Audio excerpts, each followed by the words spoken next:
તેમજ વડીલોને ભાવિ સોરઠિયાના જય શ્રી કૃષ્ણ. ધર્મ એટલે શું?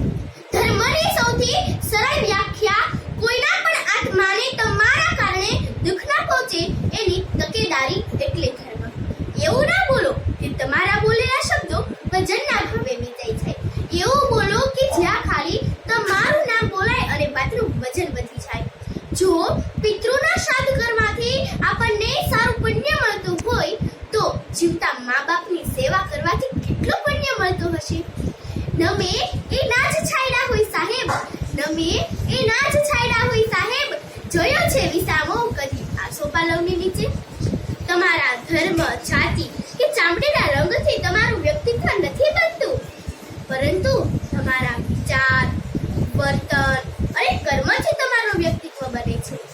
ખાવામાં કોઈ ઝેર ભેળવી દે તો તેનો ઈલાજ છે સાહેબ, પરંતુ કાનમાં ઝેર ફૂંકી જાય તેનો કોઈ પણ ઈલાજ હોતો નથી સાહેબ, કારણ કે તેમાં સંયમ, સેવા અને સહનશીલતાની સાધના કરવી પડે.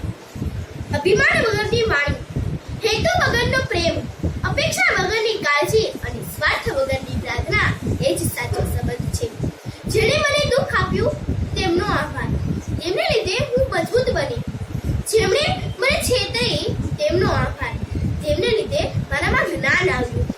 જેમણે મારી નિંદા કરી તેમનો આભાર, તેમને લીધે મારું વ્યક્તિત્વ ખીલ્યું.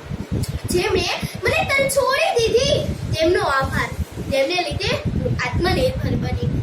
બાળપણ તો બાળપણ કહેવાય સાહેબ. પહેલા ક્રિકેટ માટેનો બોલ ખરીદવા 11 મિત્રો પૈસા ભેગા કરતા હતા. અત્યારે એ બોલ એક જ મિત્ર લાવી શકે એમ છે, પરંતુ 11 મિત્રો ભેગા કરી શકે એમ નથી. દિલથી દુઆ કરો તો માંગેલું બધું જ મળી જાય છે. ફૂલોના છોડને રોજ પાણી મળતું રહે તો કઈ પણ ફૂલ બની જાય છે. વાણી અને વર્તનમાં જો મીઠાશ હોય તો દુશ્મન પણ નમી જાય છે. દિલમાં શ્રદ્ધા અને વિશ્વાસ હોય તો ભગવાન પણ મળી જાય છે. તપને થાય તો કઈ વાંધો નહીં, કોઈને તપાવશો નહીં.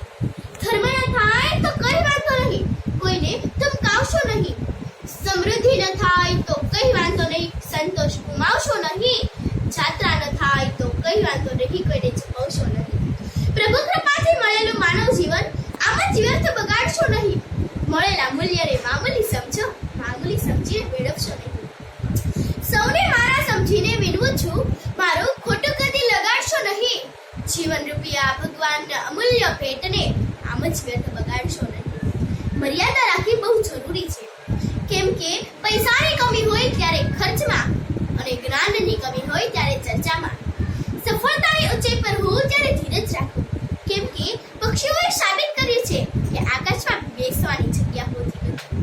પોતાનું સંપૂર્ણ જીવન આપી પાણી વૃક્ષને ઉછેરે છે, તે જ પ્રમાણે પાણી લાકડાને ડૂબવા દેતું નથી. મા બાપનું કંઈક આવું જ છે.